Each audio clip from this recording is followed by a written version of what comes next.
The Consumer Forum is a group of 86 cancer patients and carers, some of us former patients and former carers, sadly. And we are involved in cancer research, in all aspects of cancer research: design, delivery, dissemination, sitting on funding committees, sitting on the NCRI's clinical studies groups. We cover everything to do with cancer research in the UK. Sooner or later, if a piece of cancer research is put in front of a patient in the English NHS, it will have come across one of us. And if it's in Wales, Scotland or Northern Ireland, the chances are, at some point, it's come across one of us.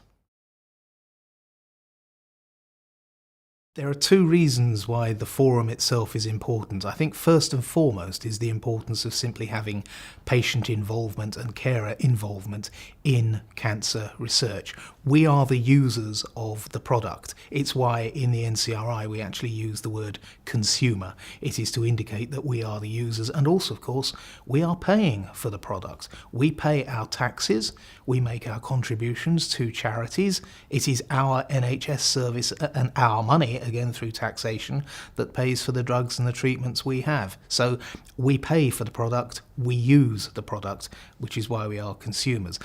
That also applies to clinical research especially, but all forms of cancer research. Again, we are funding it and we are the end users, so we should be involved in every process. That's the moral argument. These days there's also an argument for having active citizens, that actually you can't ask people to participate in research unless at some point you've asked people who know what it feels like to have some sort of say in the design of that research. So there are all sorts of arguments for doing it. Our argument is actually really simpler. We make the research better quality. If you involve patients in designing your research, we believe, you are more likely to recruit to time and target. You are more likely to produce something that is not only useful to patients, but patients will be able to take it and keep to whatever the treatment regime may be. That incidentally also applies to methods of preventing cancer. If you actually want to stop cancer happening and you think that involves changing people's lifestyles, you should have people involved in designing that research as well. The forum exists to serve two main purposes. One is to provide the NCRI with a pool, a talent pool if you like, of reasonably experienced consumers, patients and carers who actually understand a little bit about research before they come into the NCRI, often people who've participated in trials or had a loved one participate in a trial or have some other research experience themselves.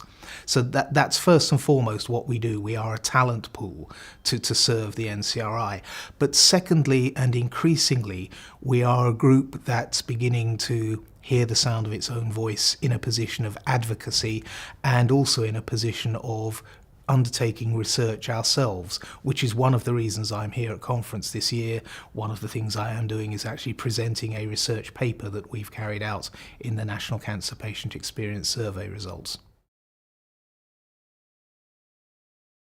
If anyone's interested in the work of the forum, they can either find our page on the NCRI website, or better still, simply sign up to receive the NCRI newsletters. So the NCRI will keep in touch with them about everything it does, not just what we do as patients. After all, our purpose as involved patients is actually to make research better. It's about the research improving people's lives, not about our involvement in it. If they actually wanted to become an active member of the forum, the first thing to do is actually apply for one of the roles that we have available within the NCRI. They are advertised twice a year. We recruit twice a year. We train people twice a year. Regular as clockwork. Anyone is welcome to apply, but it's fairly tough competition. They're also welcome to send us an email and we'll tell them everything we can that they need to know about the forum and what we do.